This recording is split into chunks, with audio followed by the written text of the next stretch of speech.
Hello, everybody. Welcome to the next episode of Podcast with Runners. This is Coach Bala here. And we are recording this somewhere in the middle of August of 2022. And I'm flanked by with the next set of amazing friends, great runners, even better human beings. And I cannot wait to introduce them to all of you. And there is something very special among the three of us. They have been very sincere runners. They thought through running as not just running. They focused on running with a very, with a very strong lens, because they see running as a means for something else as well. It's not just about running. And that's why I brought them together. That's something that is a common thread with the three of them. And I cannot wait to talk about them. I'm sure you're going to enjoy it. So with that, with a lot of excitement, let me invite the first guest to introduce himself. Please go ahead. Hello, everyone. My name is Suren Malik.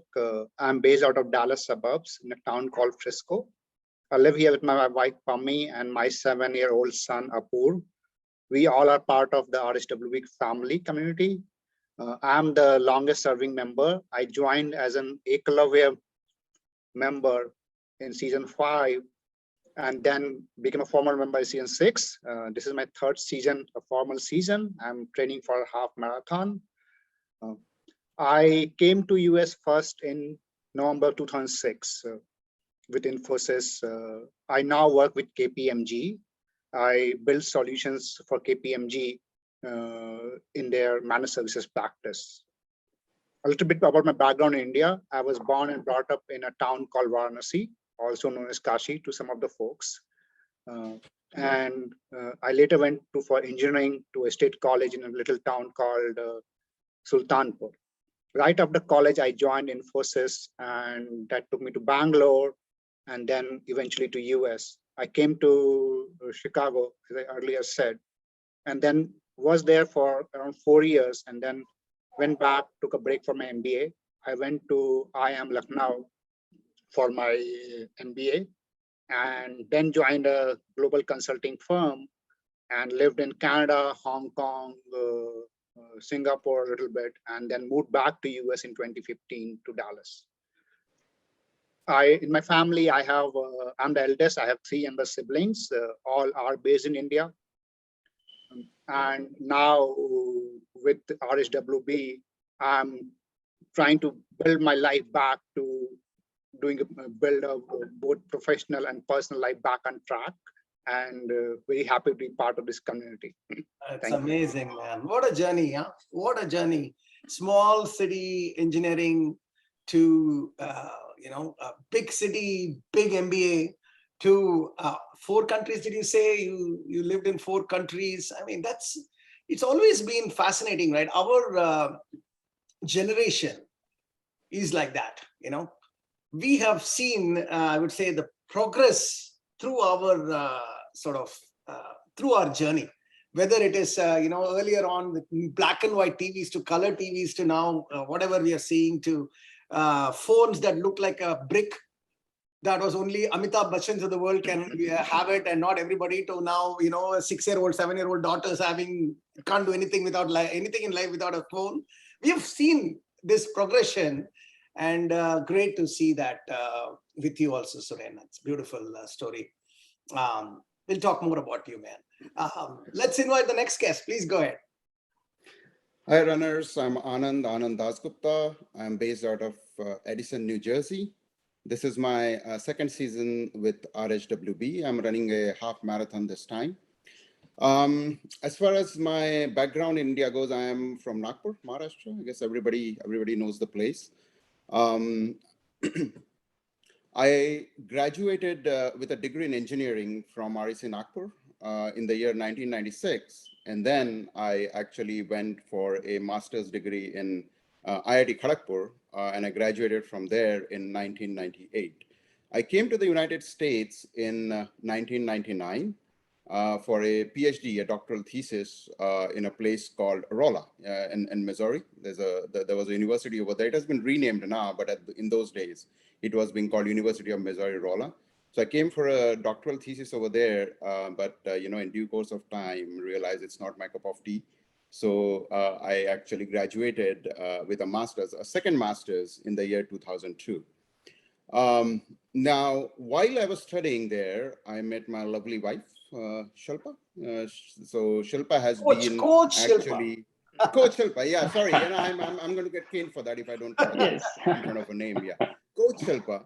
So you all know her. She has been this is her fourth season with RHWB, and so we met over there in a while we both were doing our schooling over there, and then I was so fabulous. I tell people I was so fabulous, she wouldn't let me go. So we married. Soon after that, had a lovely daughter, Anishka, who is almost 14 years now. Anishka has also been with RHWB for the last 3 seasons. She's not in here this season, but she has done 3 fabulous 10Ks with RHWB over the past. And then she has also done, apparently a podcast with Coach Bala in the past. So she's the first one, I think, in your family to do it. A fabulous piece of, piece of running background with my family over there. So once I graduated from school in Rolla, I actually, started a company of my own, an ID company. I've been an independent consultant ever since. For the past 20 years, I work in ERP, SAP as an independent consultant. As far as my running journey goes, or my athletic background more specifically goes, it's very simple. It's very simple. I have no background before I joined RHWB, right? But you can see from having no background to a point where I can sit and do a podcast with you guys and tell you about my running journey, hopefully in the next in the next hour or so. So that is the change that RHWB has brought in my life. That is progress, I man. will ever be very, very thankful to RHWB, and especially to all the coaches and this great guy called Balaji. So that was a very brief introduction about my background. It's awesome, man. Multiple master's degree. Even Shilpa is a doctor, PhD. Shilpa has a double master's too. Yeah. Oh, poor Anishka. Nice. She has to do a minimum Too much of 3 pressure. masters. Poor minimum of 3 masters to even consider to be at par with her parents. Anishka, we have a separate podcast on that. I only have a master's degree. She's a master in every field at home. So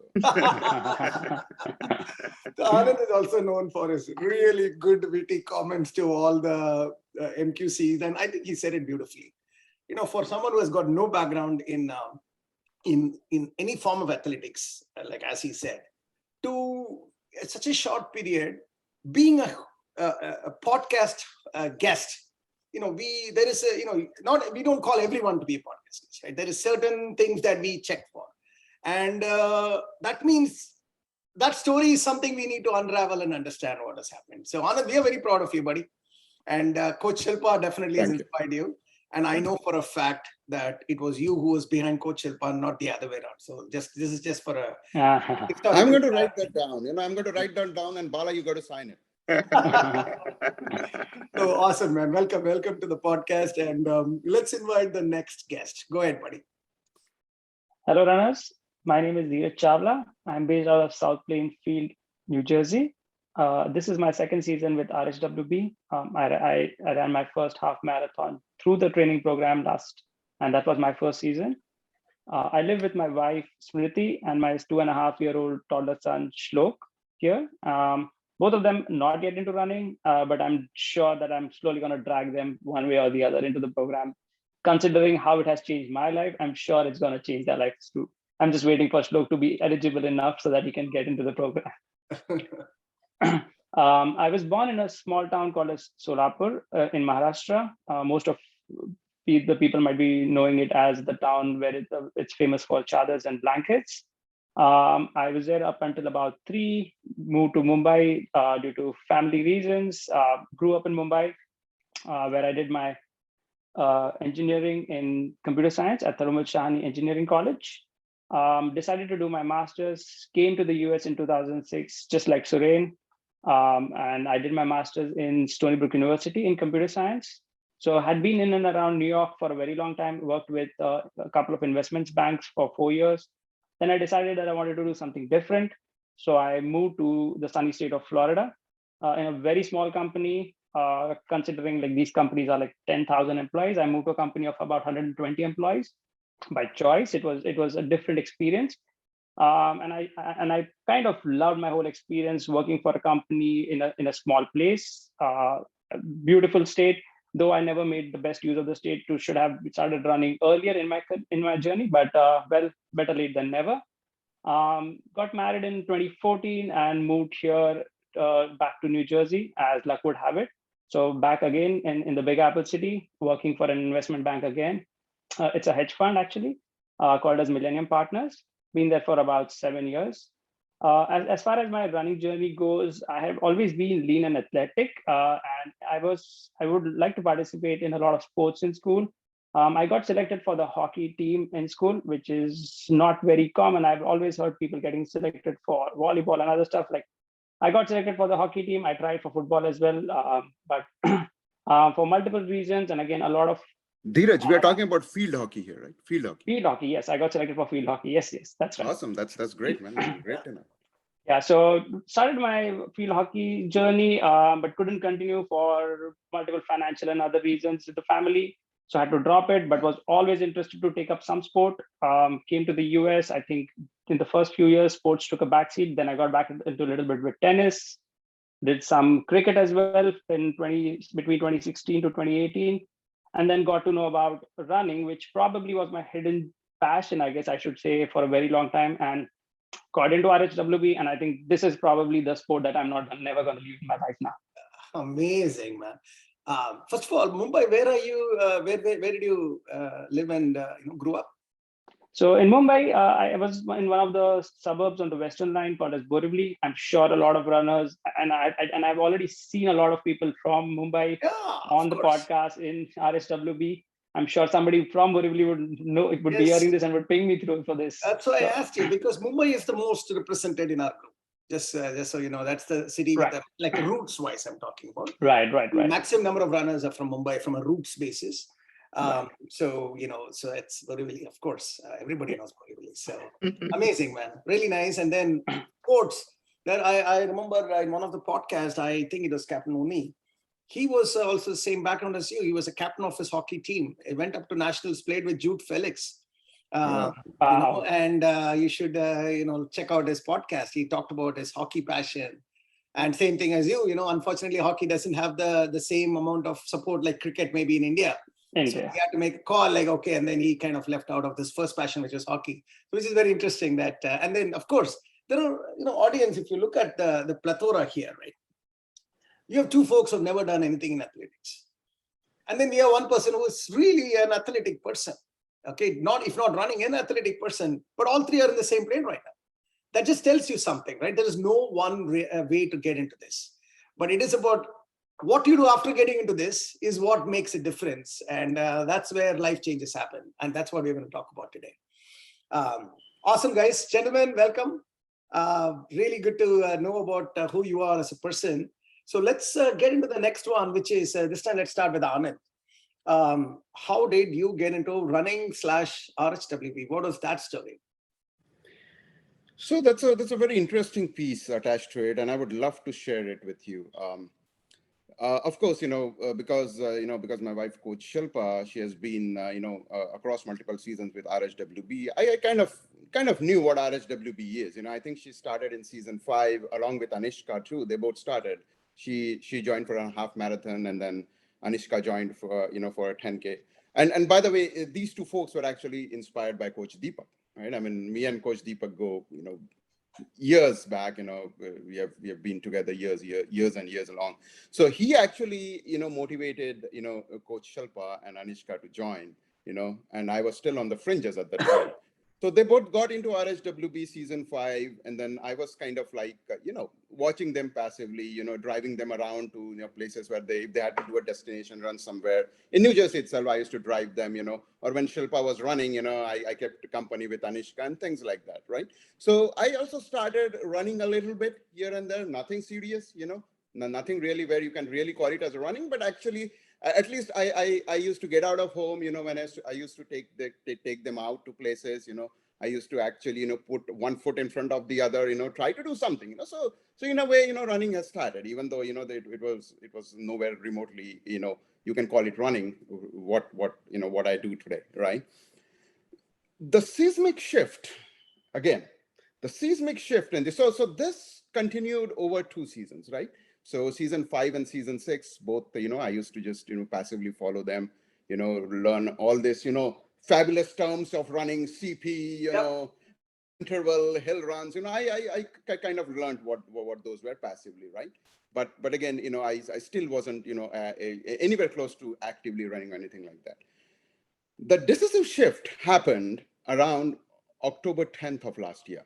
Okay, and this is a specific date. You might find it a little bit surprising that I'm calling a decisive shift and I'm putting a date to it, a particular date. But yes, it was around October 10th, and that was the day, if I remember correctly, that was the date when Coach Deepak ran his ultra marathon. Yep. Right. So what happened is that was a Saturday, and then the previous night, Friday night, Coach Shilpa actually told me that, hey, Deepak is running this ultra marathon tomorrow. We must go there. We must encourage him. We must be there to receive him over here. In Metachan, in the Metachan Trail, right? I said, okay, yeah, what's the big deal? I mean, he's running something. I know he runs every now and then. I mean, this guy gets up and runs. This guy runs and then sleeps. What's the big deal in that? Okay, fine. You go. just didn't know what's ultra marathon. Like, Yes. the endurance for that. I kind of knew it. I kind of knew. As I just said, I was pretty conversant with all these buzzwords by then. So I knew what an ultra is. Anything about a full marathon is ultra. So I kind of had those ideas, but nowhere, I realized an ultra is an ultra, right? I mean that feeling was not there. So yeah, fine, we'll go there. Right? So in the morning, me, Shalpa, and Anishka, we went there, right? And incidentally, that was the first time Bala, where Coach Bala, when I met you, you were there, if you remember correctly, right? You were sitting there, and then we had a talk. You kind of asked me various things, my background and things like that. And I was like, I'd heard about Coach Bala again, from Coach Shilpa all these seasons, right? But what I realized at that time after talking to Coach Bala is how down to earth and how a simple person he was, right? So we talked a little bit about running. He inquired a little bit about it and all that, right? And then, after some time, I think towards the afternoon, Coach Deepak finished his ultra, right? And then, we had all the photo op sessions and all that. So that kind of spurred something inside me, right? That told me that, hey, there is something great that can happen over here if I start running really seriously, right? So that was kind of what is called as a seismic shift in my, running career. October 10th, 2021. It's not been a year yet. Again, it's not been a year yet. That's how new I am to running, right? It's not been a year yet. It hasn't been even 10 months yet, right? But that day actually caused a lot of change in my running career. And also, by the way, I was actually, because Anishka was running a 10K, I said that I'll do a 10K with her just to keep her going. And I was to run a 10K on October 15th, right? So after what happened on October 10th, I got dead serious about that October 15th run. I was not trained at all. I was hardly trained anything, right? But, such an impact that particular event had on me, I actually, I actually went and ran a 10K, a virtual 10K. And if I remember correctly, I think I clocked the 10K in about 75 minutes, which, my first 10K, my first virtual run, doing it all alone. I mean, I was on the moon, and, I did send a screenshot of my Strava to Coach Bala, telling him, what I had accomplished. So kind of, apologize if that was a little bit too long of a, No, that's totally fine. information about my running career, but that's how it goes. And then after October 10th, I am so happy to tell you guys that I have not looked back, and I'm not going to look back, even in the future. Right? So this has really started me going, and hopefully I can do many more of these podcasts with you, telling you about my running journey in the future. Absolutely. What a fascinating story, right? See, well, guys, audience, there's a lot of, as I always say, some golden nuggets. I need to make sure I pull it out, right? Now, the first one I want to say is that I've always told people that your first job in your life is to make yourself inspirable. You need to be in a mindset where you can get inspired. if you have a mindset where you are sort of inward looking only, your negative sort of mindset and all that, even when the Kipchoge is right next to you, you will not get inspired by that person. So your first job is inward job, which is you make yourself inspirable, not just for running, guys. I'm saying for anything. When you see something, you need to have that mindset to get inspired. If you're in that mindset, you can make mega changes very easily because it comes from within. That is only you can help yourself. Nobody else can help yourself. The second thing is you need to be, give yourself opportunities to be in moments where that can inspire you. What's the point in being inspirable but never get out of your comfort zone and just keep sitting? Coach Shilpa is doing with Coach Deepak. They are running. Why should I go and spend time? Okay, I'll go. As a dad, I'll just go and drop Anushka and come back home. He could have done the same thing. The same thing could have happened. I'm sure many dads are doing that even now. But he chose to sit, and that sort of, as he says, had a chat with myself, and then he got to know the human being behind the names. That's what I say, right? This journey is not about running. This journey is about finding the amazing human beings and coming together. That's the idea here. And I think that's what he saw. What he saw that day was not about just Deepak finishing 50 miles. What he saw was how truly everybody around Deepak was happy for him. When that's when all of us congregated and hugged him, and as if it was like long lost, I get goosebumps when I remember that right now, because it was singular biggest achievement in runner's high. It's not about the 50 mile. It's about the dedication, the passion, the perspiration. A person has to put in to run 50 miles, which is equivalent of, 6 or 7 back-to-back half marathons, running alone, nobody around him because it's a COVID time. So he has to do it alone. And then he sees all the runners waiting for him to finish in somewhere in the middle of the afternoon.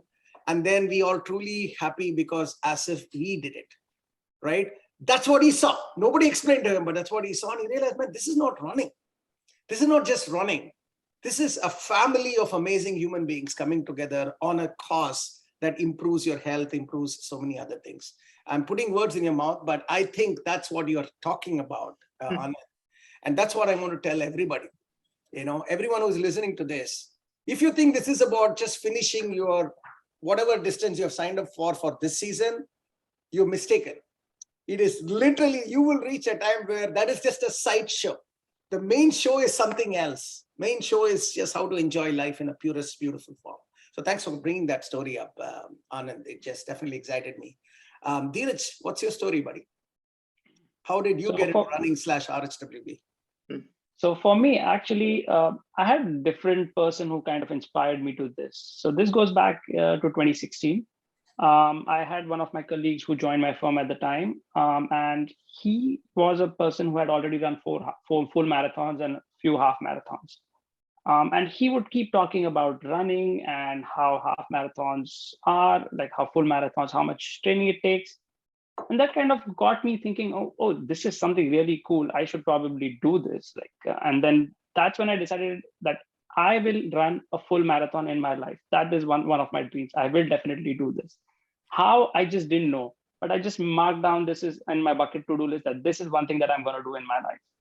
Then I kept talking to him. And then I think most of the people should be aware that there's this JP Morgan Chase corporate challenge that happens every year in Central Park in New York City. If they're not, then this has been happening for 45 years now. So that was happening. He signed up. He asked me to sign up. And I was like, man, I've never run anything like 5Ks or anything. I can walk, but you cannot. I have never run this. He's like, just sign up. You'll see what happens on the race. If you can't run, just walk. We go up to the line there. On that day, I see this 15,000 people around me. And I don't know what happens. Like, I just start running. And I remember I ran this. So this is a 3.5 mile course. I think it's not a 5K. And I finished this in about 30 minutes or so, right? I thought like, oh, this is my biggest achievement. I have done something that I've never done, like I could have never imagined. I come back and he's like, dude, you have it in you. You can actually run a long distance. You should probably think about it. I'm like, he's probably kidding. The next morning I wake up, right? All my body is sore. And of course, this is because I've never trained. I just get up and I run like a 3.5 miles. My hamstrings are sore, my thighs are sore, and I'm limping in the office. And he's laughing at me. He's like, dude, you just ran 3.5 miles. You're behaving as you've run like a 50-mile or something. So that kind of got me thinking, maybe I should probably think seriously about running. So again, I started to run a little bit here and there, maybe a couple miles here. I said, oh, maybe slowly I'll increase my distance, but never had any platform or program to actually do this. So I would just run like on an ad hoc basis, and every 3 or 4 miles, that the maximum I've run was a 4.5 mile, and I could never go beyond that, just because I didn't know how to go beyond that point. That was the limit of my body. And this happened in September of last year. I was at a friend's place for Ganesh Chaturthi, and I saw a lot of other friends come over, and most of these people were glued to their phones.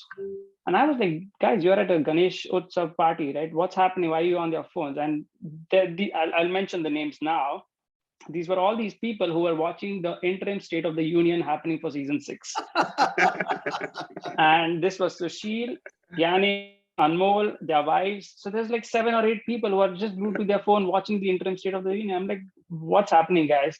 So Sushil started talking about, and Ganesh started talking about this program, how this happens. And he's like, dude, if this guy, and they're talking about you, Coach Bala, and they're like, if this guy is spending so much time trying to train us, it's just like a little bit that we can fit into it, and we should just be listening to it, even though we are at a party.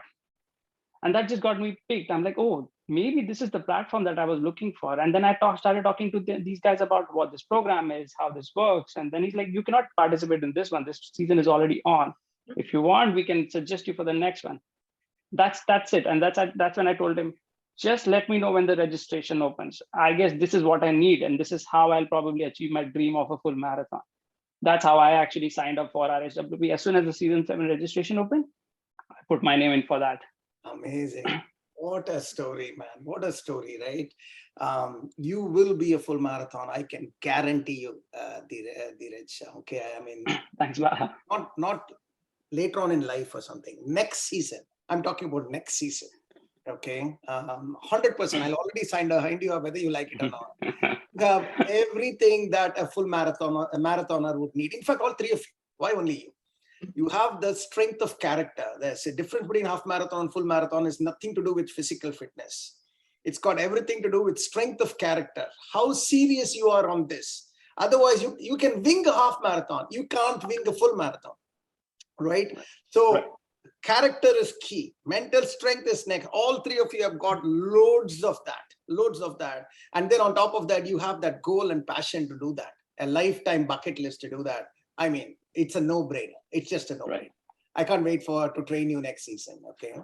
And hey, thanks for saying that. It does gladden my heart that the many friends that you met actually chose to see a State of the Union.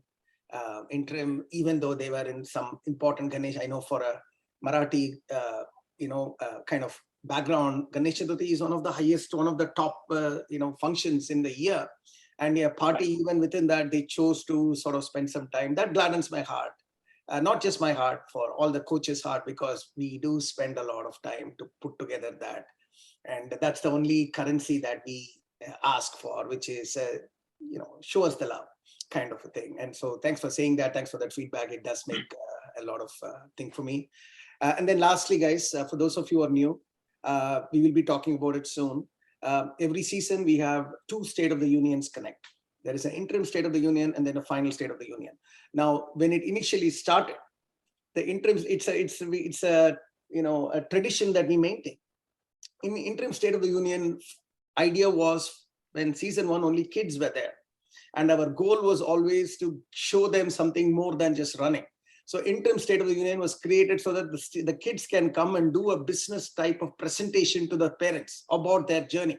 So they come, they create PowerPoint slides, and they will actually do a proper, trained presentation. I used to train them on how to present. That was how it started. And in fact, those things actually led to the second season, where that inspired the parents so much that the parents joined. And then we had the second season interim State of the Union, where parents also did the presentation. All this when it was up to 30 people. So now with 600 people, unfortunately, the name remains, but we have to get away because it's impossible for us to do this. But this time also we'll have the interim State of the Union, but more catered to a at-scale event. But the idea here is to come together for an hour, just for an hour as a team, and just maybe talk something about the State of the Union of the season. And then final State of the Union is about just celebrating your journey. That's the 2 meetings we will have. I will give you more information. Thanks for that cue on me telling about that. Suren, what about you, buddy? What's your story? Yeah, hearing all these inspiring stories, I'm thinking, okay, how I am here. This is a chance of luck, and thankful to God and the people around me. So a little bit about my running background. So I did run some, like, until a 5K, typically charity event back in the corporate days, but was never able to go beyond it.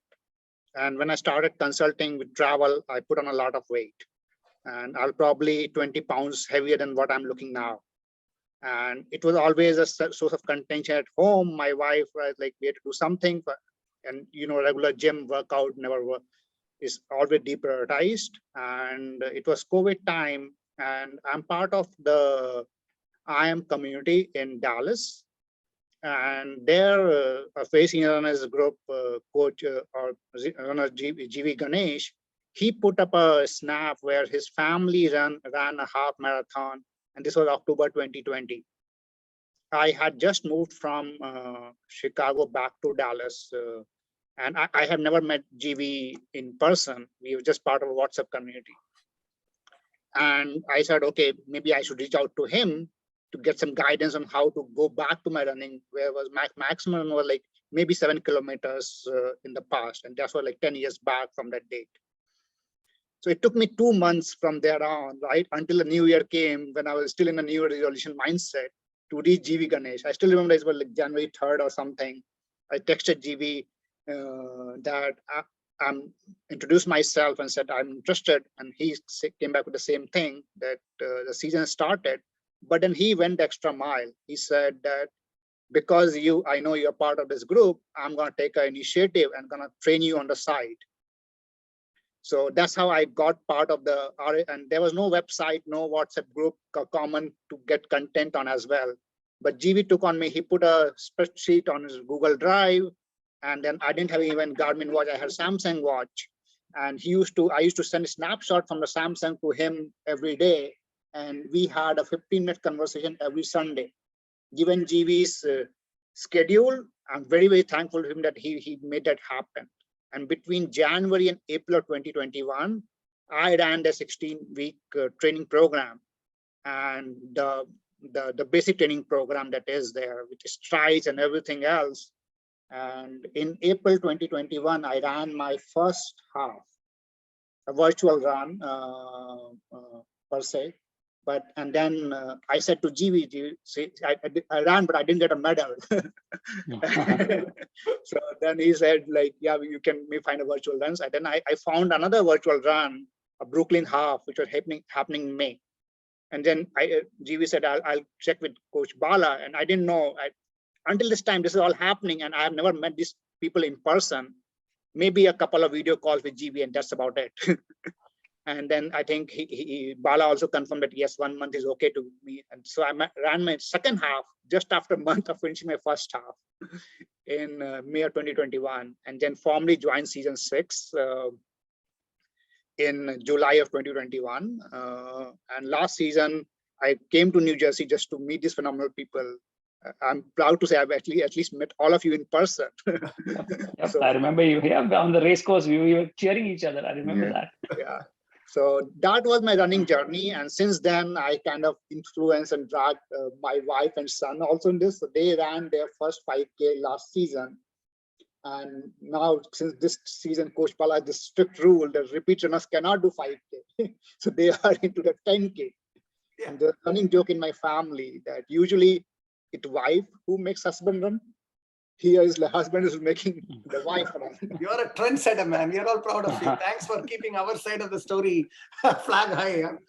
We don't want to be laggards always, right? But hey, what a story. Sorry, Anand, you want to say something? Yeah, no, I just want to say just a quick note that I met Suren last season during the race day, and what a fabulous guy this person is. I mean, you just hear about he's doing fabulous things with the tech team on the website, but when you meet Right. him, you come to know what a fabulous person he really is. Absolutely out of this world. Absolutely. Great guy. That's what I wanted to Thanks. bring that tech team also as part of the main core member of the tech team. And you know how our tech team has delivered like kind of tectonic shift in the way we operate, thanks to the tech team. So on behalf of all of us and as a representative of the tech team, thanks Suren for your contribution on that side of the story.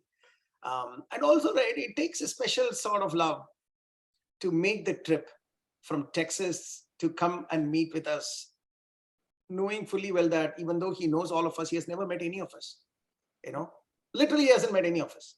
But by the time he left New Jersey, I know that he felt like he is leaving behind an even stronger set of brothers and sisters, kind of a thing.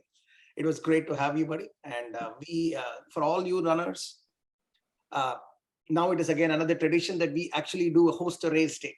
There was a lot of, it all started because of COVID when there was no races available. So we said, okay, we'll give you the race.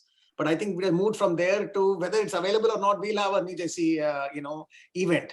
And folks who want to do that outside can do, but folks who want to come and join with us and can run. And I thought that we will not have anybody, but I'm mistaken pleasantly.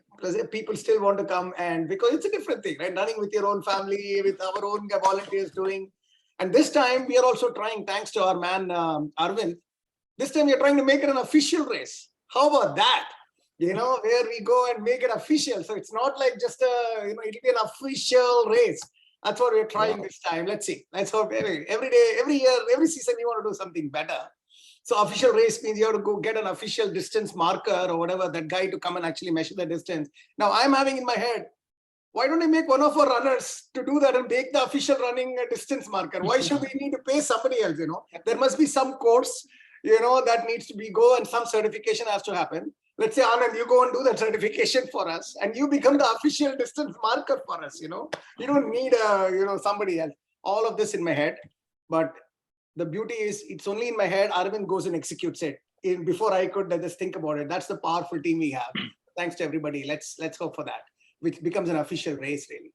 And that might be the first stepping stone to have a blowout event every year or every season or whatever in terms of the actual race. That's a dream, guys. That's my dream. RSWB race, half marathon, full marathon race, done. Let's see how that goes. Big things can happen with small steps. Okay, let's pick up our pace a little bit. We have some other interesting questions that we have. And this time let's start with you, Dhiraj. Just some highlights of your training journey. What if you had to think back and share some light, would be great. Yeah. Honestly, I don't have to think back too far, right? It's just been one season. So it's a lot of fresh memories in my head right now.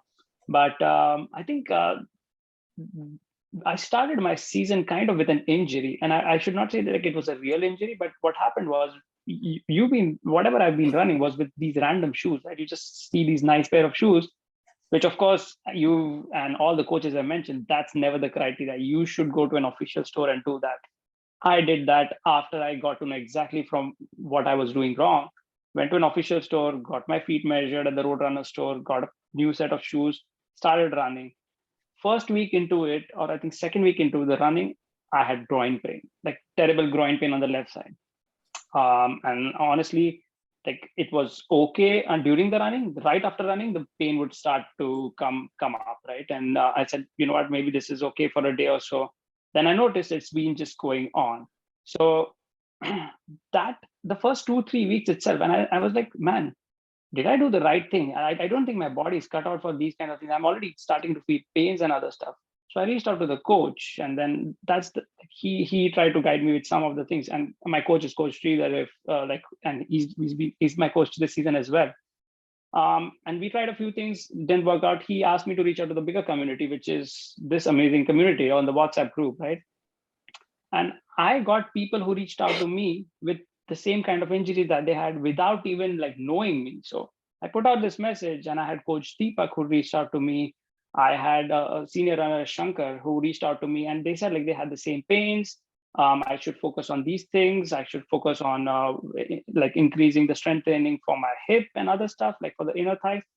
And I started doing that. And a few weeks later, like, and all this while I didn't stop running. So honestly, like I went to the physio, they didn't see anything terribly wrong. So that was a good indicator that I should continue.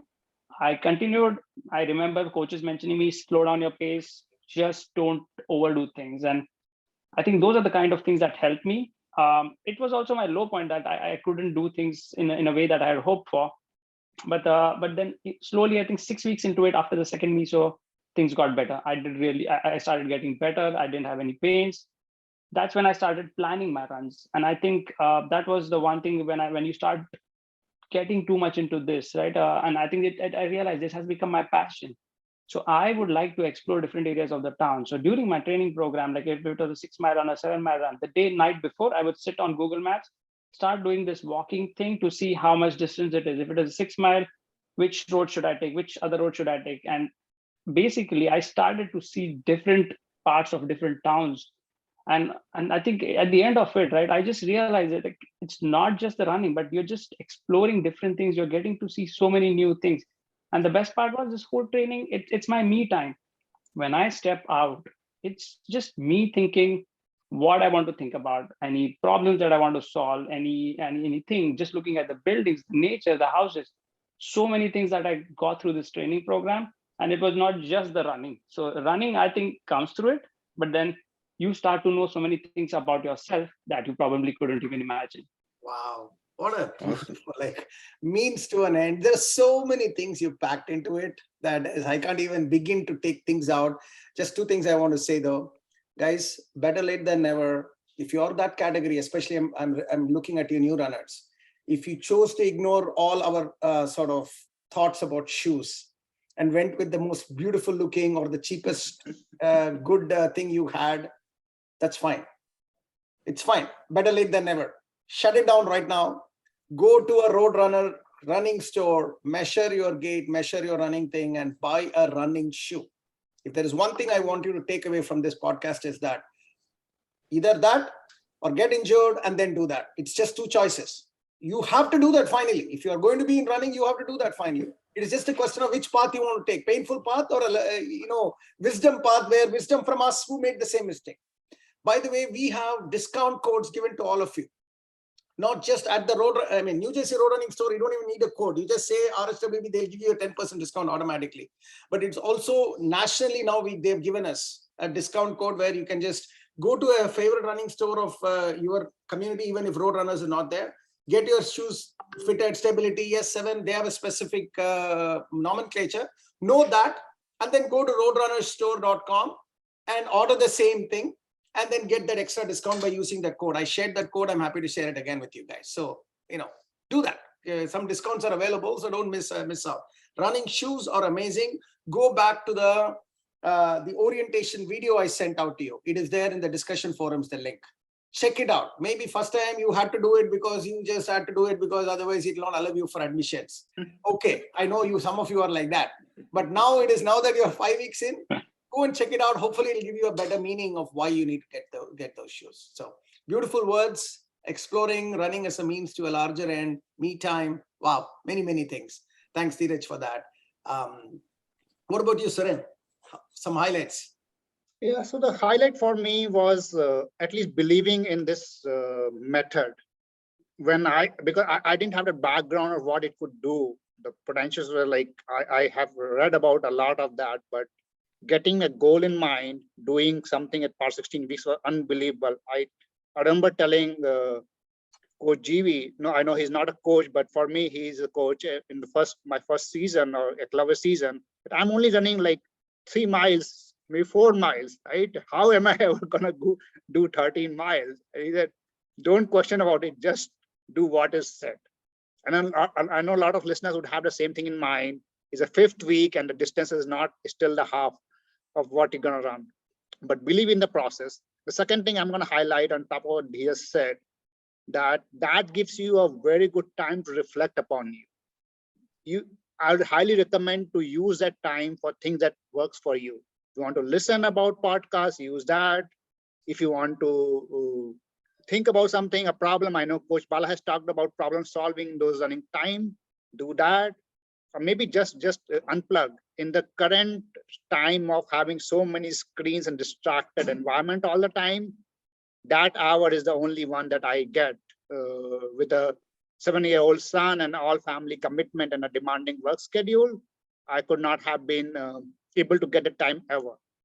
So those are my two key points. And I also want to, like, because we talked about Coach Bala, but I also want to thank Coach Mo, who has been trying to get me from a basic runner to an advanced runner. So ability to look at what the final search is saying and doing that, not only thinking, okay, this is a weekend run, it's going to be base pace, just go and do that. So that's kind of my highlight of the run, to kind of follow the schedule, look at the community, find what everybody is doing, right? Learn from likes of Anand and others and Coach Deepak. And I also get goosebump even today. And if people have not heard about the Coach Deepak's kind of recording after the run, I'd highly recommend to do that. So that's about everything, Bala, from my side. Awesome, man. Thanks for sharing that, buddy. Thanks for sharing that. I know, by the way, GV is a coach. Absolutely.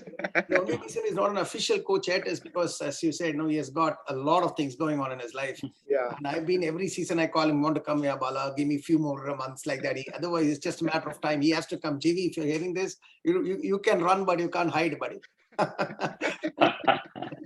Anand, what about you, buddy? Highlights of the season?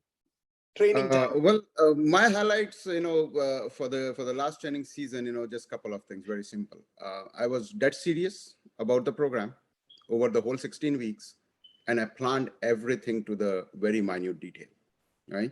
So about the seriousness part, right? I mean, I think we have, Coach Bala and the other coaches have stressed this, over multiple times is, this is a recreational running group, right? I mean, we are all in this for fun, right? We encourage each other. We kind of build on each other's successes and failures. But it is a training program. It is a 16-week training program. You won't be able to get to the 16th week unless you are serious about what you're doing. So whether it be a 2-mile or a 3-mile run, or whether it be a strength training, I took everything very seriously. And I found time, even with my busy schedule, I somehow tried to find time to actually finish each and every activity. And planning comes central to all of this, right? Unless you plan, you will not be able to get to the 16th week. You will not be able to make it to the end point, right? And where does planning come into picture? Planning just doesn't come into picture by getting up and saying, okay, I'm going to run today. Okay, 10 a.m. I'm going to run, or 8 a.m. I'm going to run, 6 p.m. I'm going to run. No. Planning comes where, you look the previous week or the previous day, look what the weather is, right? Especially during winter times and, even now in peak summer, you need to know, what the weather is, when would it be the best time to run, you need to know what your route is going to be. You don't want to get, in a run, not knowing whether I'm going to go this way or that way, and then, get into all kind of confusion, right? So all these things comes as a part of planning, right? So one thing which I really concentrated on, whether it be a 1-mile run, 2-mile run, or the 11-mile last run, the 11-mile long run that I did in last season, is I planned every run to the minute detail, right? So when I went off the house, when I put my shoes and went off the house, I absolutely was very clear about, how am I going to run, which, what time I was going to run, which direction, which route I'm going to take, all those things, right? So planning is so much, is so much important, right? And the third highlight of this training season, which probably I'm going to touch a little bit towards the end, but for continuity, I would want to say it is, it ties into the planning part, right? I mean, especially with some of these runs, this is endurance run, right? This is an endurance training. It's a marathon training, is an endurance training. That means, you need to plan how you control your energy. You need to plan how you, expend your energy, right? For somebody like me, who is not very good on pace, right? I mean, these two gentlemen sharing the stage with me, they're fabulous runners, right? I mean, they run, if you see their pace and stuff like that, fabulous, right? but they are not fabulous because they run at 8, 9, or 10 pace, right? They are fabulous because they plan things, they execute things, they run things with a great heart rate, with a great, they take all the other metrics into consideration, and that's why they are fabulous runners in my book, right? So that is another piece of or the highlight of my this 16-week training program was that during these these activities, these runs, I always concentrated on a planned control of expending the energy, especially towards the longer runs. I still remember the 11 miler which I did, the very last one that I did. It was like very good, when exactly as per plan, as per how I planned the run. So that is another aspect of this of this whole thing. And I was so glad, and I was so proud what I had accomplished. I started off, as I said, October 15th 2021 when my running journey started. And midway, after Mizo 1 last season, Coach Sridhar thought that I was worthy enough to be upgraded from beginner to intermediate. And I'm proud to tell you that this season I'm actually in HM Advanced, right? So I'm doing the advanced portion. I mean, Mizo 3 and 4 are yet to go, and those are the real deal. So we'll see whether I can, get there towards the end. But I'm doing the advanced part. But I was upgraded to the intermediate last season, and I was so glad that I could finish the 16 weeks, finish the intermediate course, run the 11 miler, the last one, which gave me the confidence that, hey, I can do the 11 miles, 13.1 probably is achievable over here. Something good is going to happen, So that's how my training journey went last season. What an incredible story. Guys, let me, from a coach side, let me tell you a few things on this one. The planning he talked about. See, when we look at the segment of runners in front of us and put it in scale 0 to 100 on the following metric, how awesome to coach that person. That metric is how awesome to coach that person. 0 is folks that who don't even look at final search. Fuck it, don't respond. When they run, they don't even know that they don't read the instructions. They just go do it in their own way. And then they are the guys who normally go out very soon. We take them out. 50 are folks who are, they read the instructions, they do their thing, but they don't really communicate with the coach. Like, let's say we give them a feedback. You won't even know whether that feedback has been absorbed or understood. But we do our job, but we don't get anything in return. But they do the runs, which is good, which is good.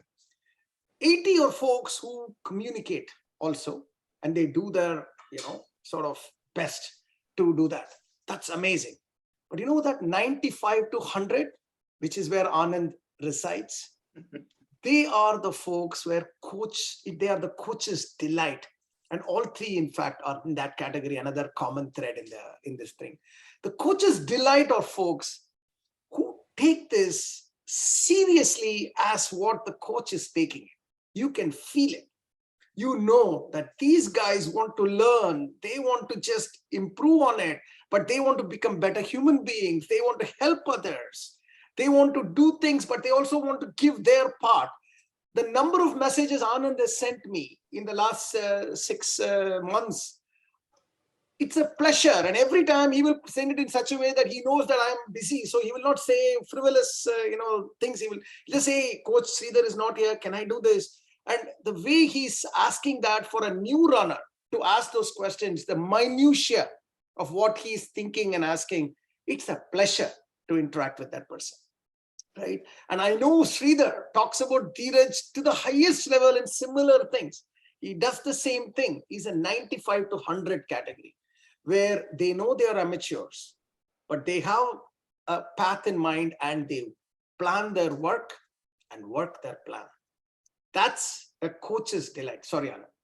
Yeah, one thing which I want to mention, especially with Coach Sridhar and especially for the new runners, is to learn something out of this program. And this is coming from my heart, okay? I'm not making all these things up just because I'm in a podcast in front of the camera, right? To learn something or to get something from this program, you have to be proactive and ask questions to your coaches, right? Totally. You have to keep in mind that one coach on an average is coaching about 50 people or 45 to 50 people, right? they probably cannot go to each one of you and tell you the specific aspects of every single run. I mean, though they try their best, I'm sure they do that. The onus is on you to ask those specific questions and get those answers from the coaches, right? And every, having known, personally known 80% of the coaches, I think I know at least 80% personally of the coaches at RHWB, I can tell you, no one would refuse if you go and ask them a specific question about a run or a strength training or a technical question, things like about your matrix, about cadence, heart rate, and things like that, right? Which is more of a, if you do that one-to-one conversation, probably you can have a better input and which will help you to improve. So in a nutshell, the coaches are there, yes, but the onus is on you as a runner and on us as a runner to utilize their expertise, their experience, so that you can perform your activities much better. Beautifully, very well said, buddy. Awesome, man. This conversation is so much full of, it's like a gold mine, just nuggets after nuggets everywhere. So beautiful. So let's slowly, sort of get to the business end of the podcast, and let's start with Suren this time. Quick rapid round. Take us into your head of the race day. What happened? How did it go?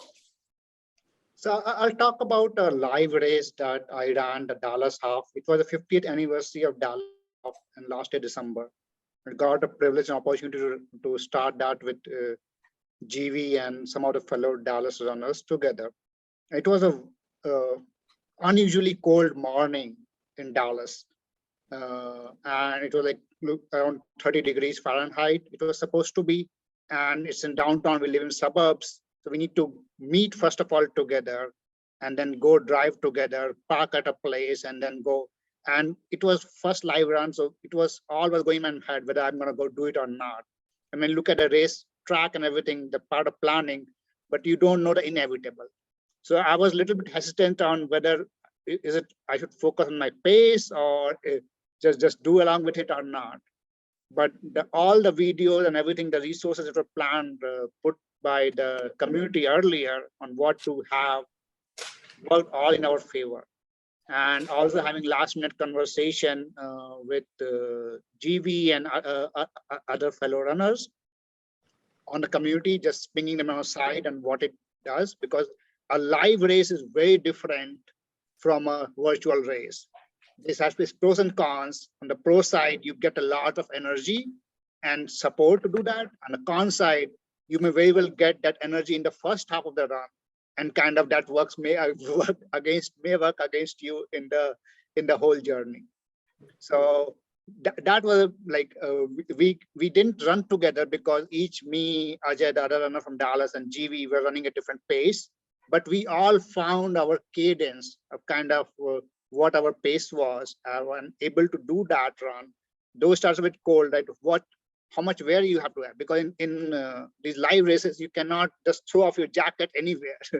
So doing all that planning and being very much aware about the things that can happen and plan to extend that it helps you execute that flawlessly.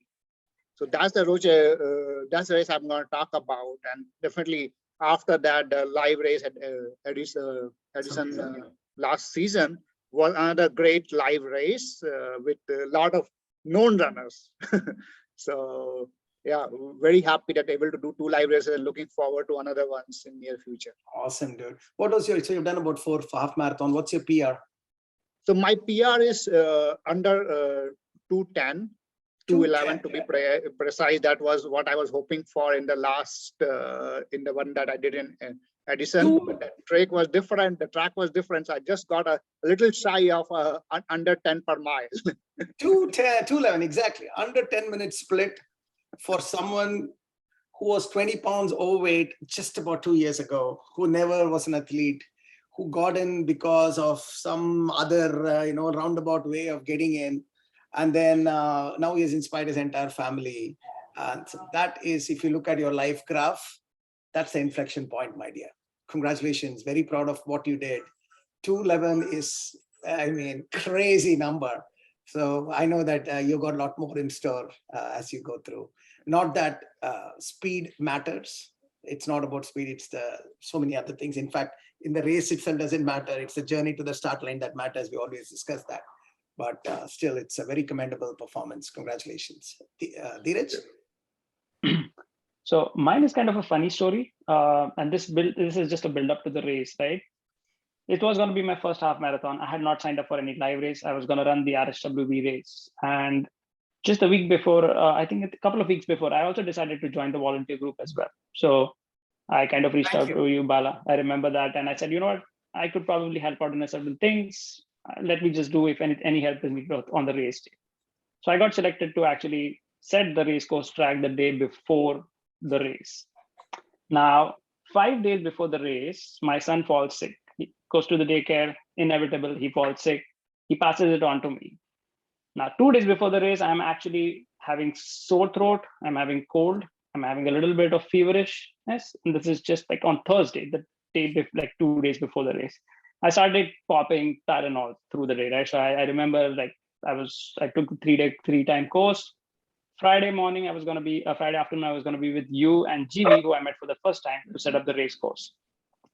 I went for it. I was still not well. I remember you and GV telling me all the remedies that I should be doing, not taking it too much seriously, because you guys told us, just finish the race. Don't worry about anything else, because at the end of it, when you stress too much, you're just going to mess up. So be as relaxed as you can. So I remember on Friday, I still had my Tylenols going on. We went in the evening. I think it took us 3 hours or something to set up the race course. We were back. And it was, I think we had to ride the bicycle, right? So I rode like about 14 miles on the bike, and I came back home. I didn't realize that I had kind of overexerted myself already before the race. I should not have done that. And that's probably one of the tips that I'm going to give to all the new runners. Do not do anything extra the day before the race. That's just gonna actually mess you up on the day. The day of the race, I kind of was very excited. I woke up. I still had a Tylenol in the morning, I remember. And we were doing this. We are told to do the carb loading. I was doing it right. The day off, I get up. I'm pretty excited. I kind of reached the race about just 10 minutes to start, right? So while everybody's already there and doing the photo before the race, I'm just scrambling to get ready. And again, that's another mistake that I'm going to tell the runners, do not do that. Reach your race before time. Give yourself enough time before the race so that you are in the mindset to start well. Otherwise, you're just going to be scrambling, and you could actually do things wrong that you should not be doing. The race started. I kind of had this race planned mentally. I had like written down on a paper how I'm going to do. Like I was targeting a PRS, so I'm going to start a little slower, keep slowly increasing my pace, and then after the 10th mile, as you always say, Bala, you should blast off. That's when your maximum energy should be expended. So I was ready for that, and on the race, like when you're running, it was good. It was good to see fellow runners. And the best part is everybody's cheering for you. Even though it's a smaller race, it's awesome because we have these set up and everybody's like ringing bells and cheering you on, letting you, and like, yeah, this feels good. I can keep going on. And I reached the halfway mark and I'm like, this is good pace. I'm doing perfectly fine. On the way back, I think around the 8th mile or something, I started feeling something in my knee. I'm like, this does not feel right. This does not happen on my long runs, never happened in my training. Something is not right. Maybe I should slow down. But then it was just my mind telling me, you know what? It's your race. Let's focus it on. If it gets too terrible, I'll just stop. I'll just sit down, because it's better to actually take care of your body than to have a serious injury and then have longer trouble later on. So I kind of kept listening to my body. I kind of kept running according to the pace. I remember I met you on the course and you were asking, how are you doing? And I very vividly told you that I'm feeling some pain in my right knee, but I'm doing okay. I'm not that terribly bad at this point. I kept running the race. As I remember, very close to the last mile, I was like, man, I cannot do this. This is just terrible. Somehow my knee is not helping me. So I kind of told myself, you know, if I have to slow down, I'll just slow down, but I'll see somebody else. And I saw somebody else running ahead of me. I'm like, I'll try to reach this guy. If I try to reach this guy, I'll be fine. This is just the last mile. Just push yourself somehow. I remember very close to the race line, GV had finished the race. He was back there and he was cheering me loud. He's like, come on, man, you can do this. You can do this. And I kept running harder and harder. I crossed that race line and I was like that's it. Like I'm that high when I crossed the race, and I'm like, I have done my first half marathon. I'm halfway there of my bucket list. This is something that I never imagined I could do it, but I made it. Of course, the day after the race, I realized that I've actually inflamed my knee. So I never got injured during the entire training season, but I injured myself during the race, and I had to do a 2-month recovery time to actually get back to running. I got recovered back in time for this season, but that's one of the things. Never overdo things during your taper week. Just more like a tip for the runners. Amazing story. I felt like I was with you, buddy. Oh, and congratulations. How long it took you to finish your first half So I marathon? finished this in 2 hours and 4 minutes, 2:04. That's nuts. With all the problems that he mentioned, ladies and gentlemen, the guy goes and dishes out at 2 hours 4 minutes. Just imagine what this guy would have done if all the things that he learned that he had executed, right? First of all, I want to say thank you for that volunteering. Now, as a coach, I hold the lion's share of that error. I should have told you that you're a first-time runner, you are sick. What the hell are you doing with me coming to do the course management? I should have told you. In fact, Suren was there with me and he rightfully said, I will rest. Even at that time, it didn't strike me to tell you, Dhiraj, that why are you coming with me right now? So that's why I said, I take the lion's share of saying because I know I've been doing it for 7 seasons. I know that it's not a walk in the park.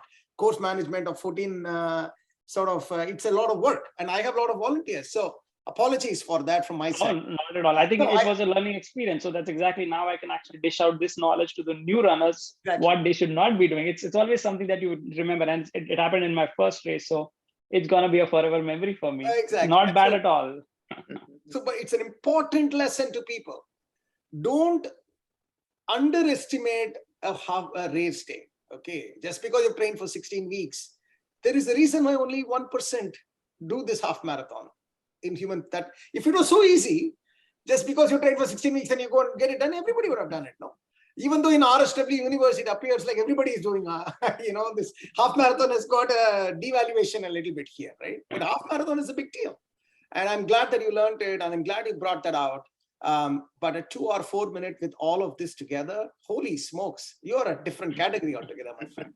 Congratulations. So I'll actually just mention one thing. So I remember you brought on our special guest Tej, and I guess people might meet him in some point, of course, but I remember Tej kind of giving us this pep talk just before the half marathon started, and he mentioned it's a beautiful day out there.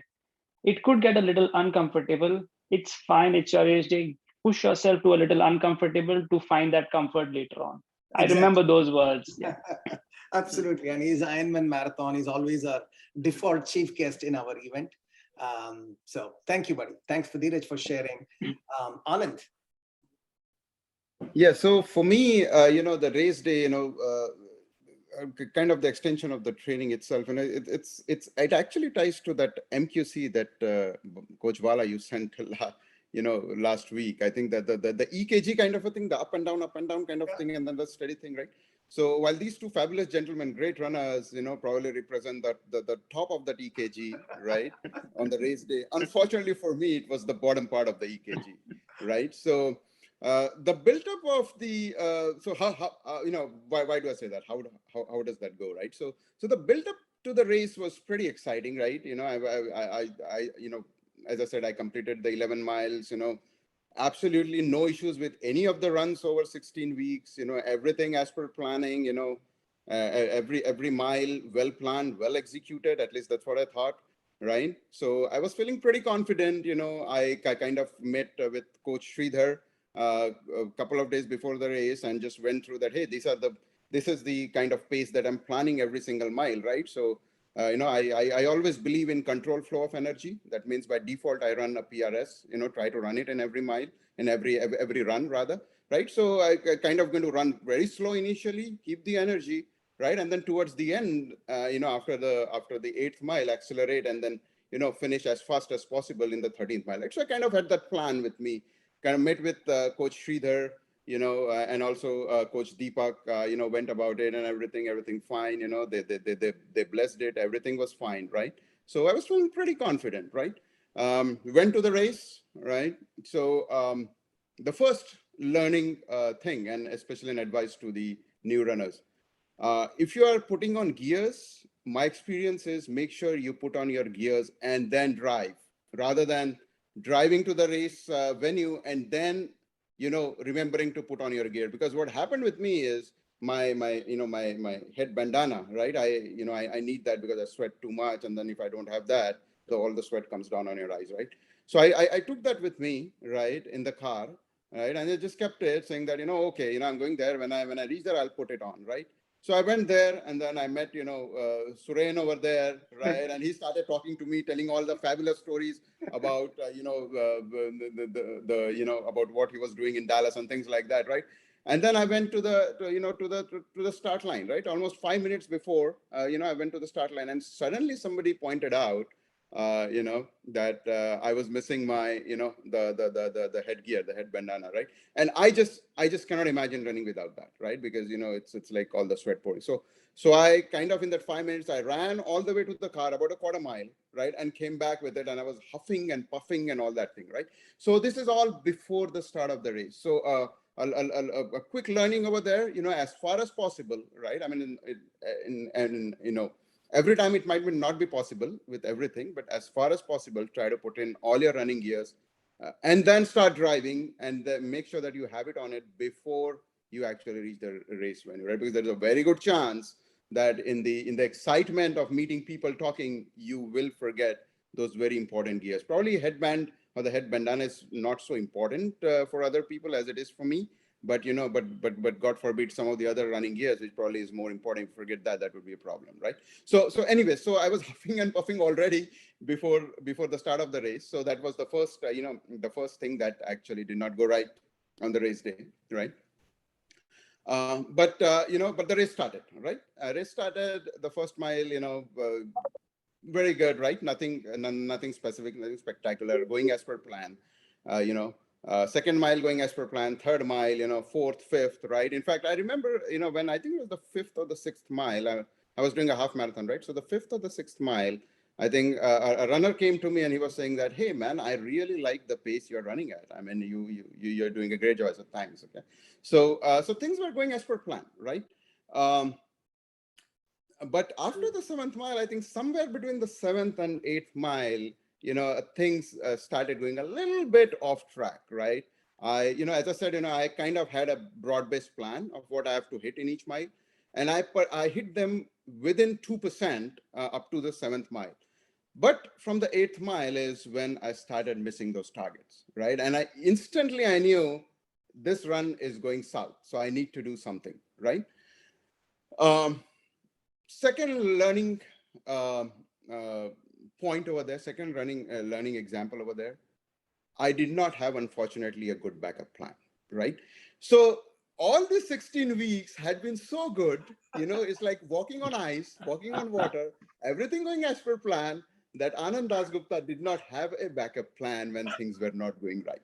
So that is the second learning point, is always have a backup plan in your run. No matter how confident you feel, you need to have a backup plan, whether that means running slow, whether that means taking a pause, right? Taking a pause and thinking through what's going on, whether that means, extra hydration, right? You kind of, drink, whatever it is, right? Whatever your backup plan is, but always have a backup plan in every run, right?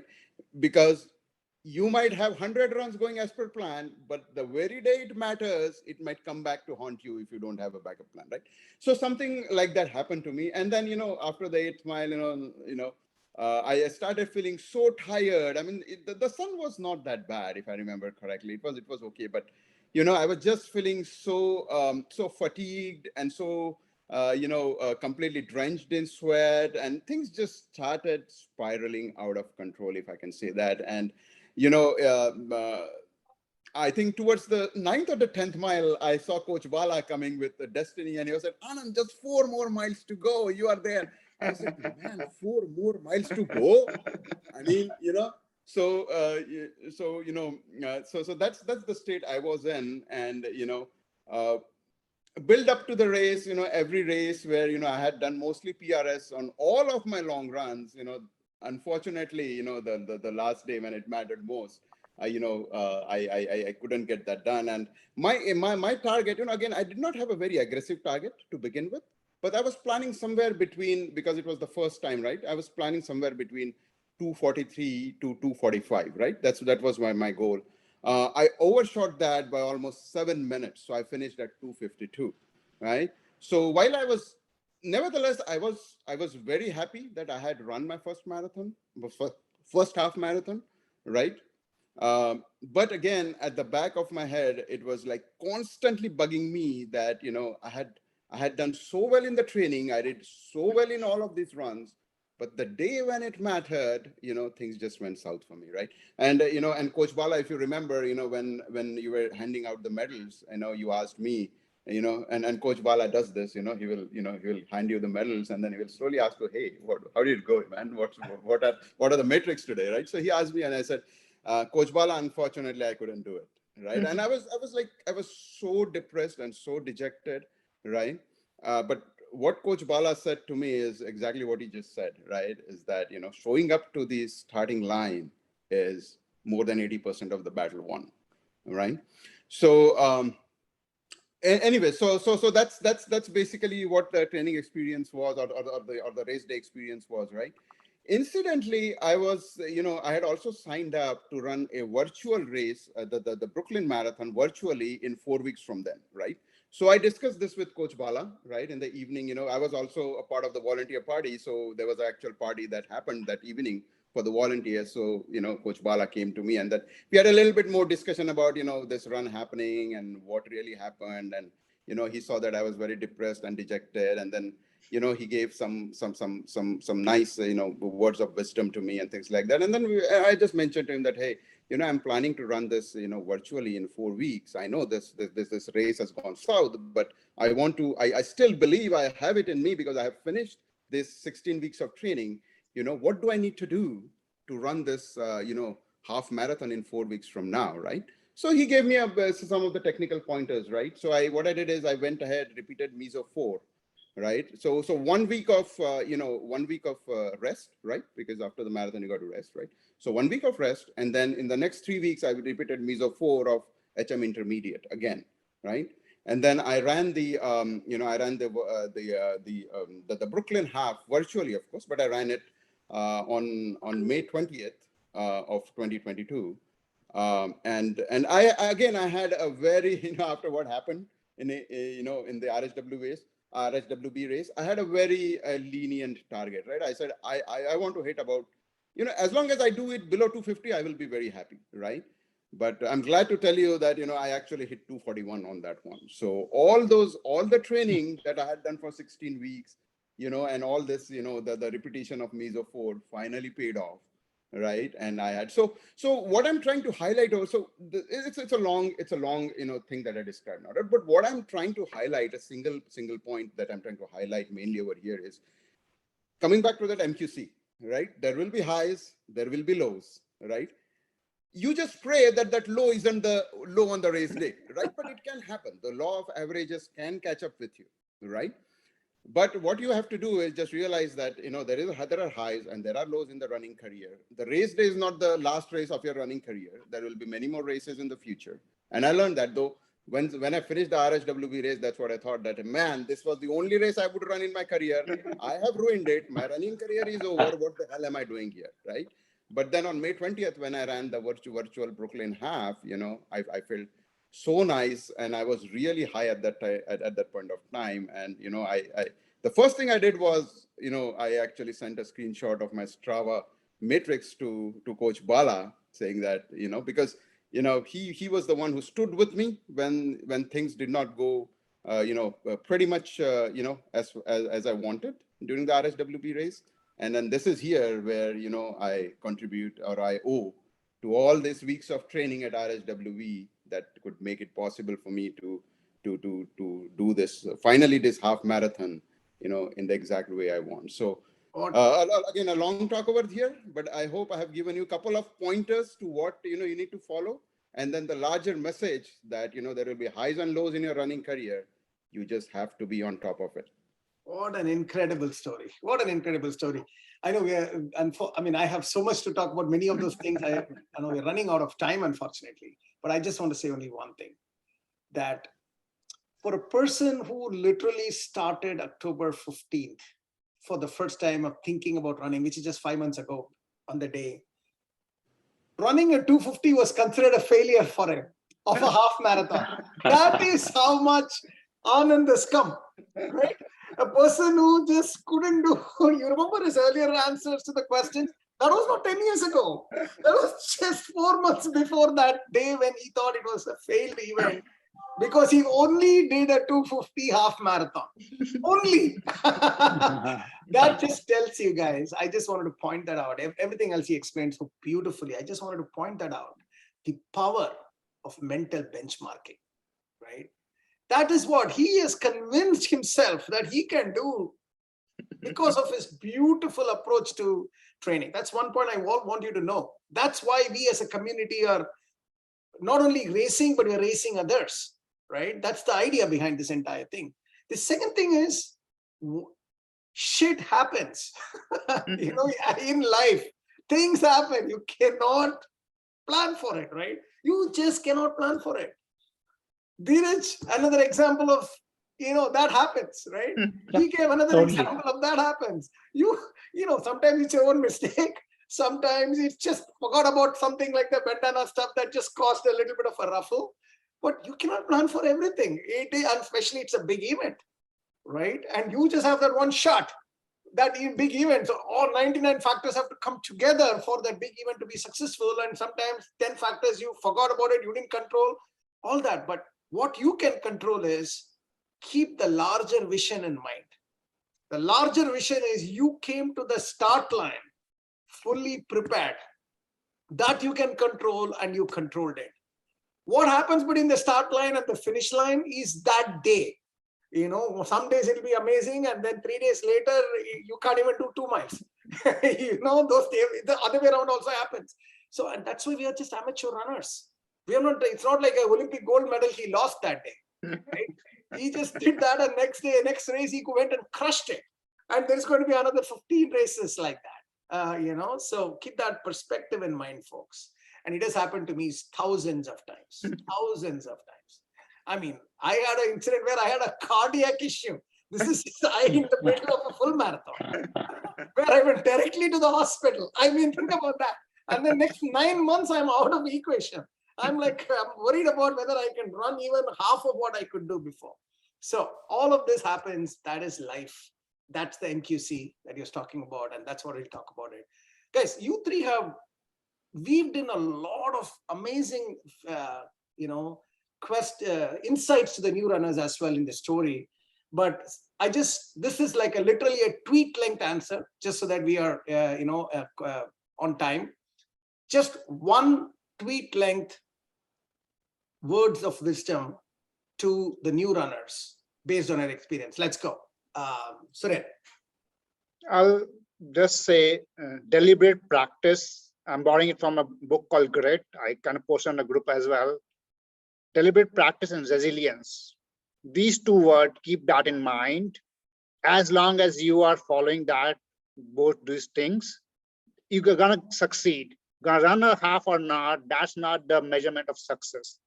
The thing is to follow the journey, believe in these two words, and believe in the process, and you're going to get through this. And you're going to have many more. Deliberate practice and resilience. Beautiful. Dhiraj?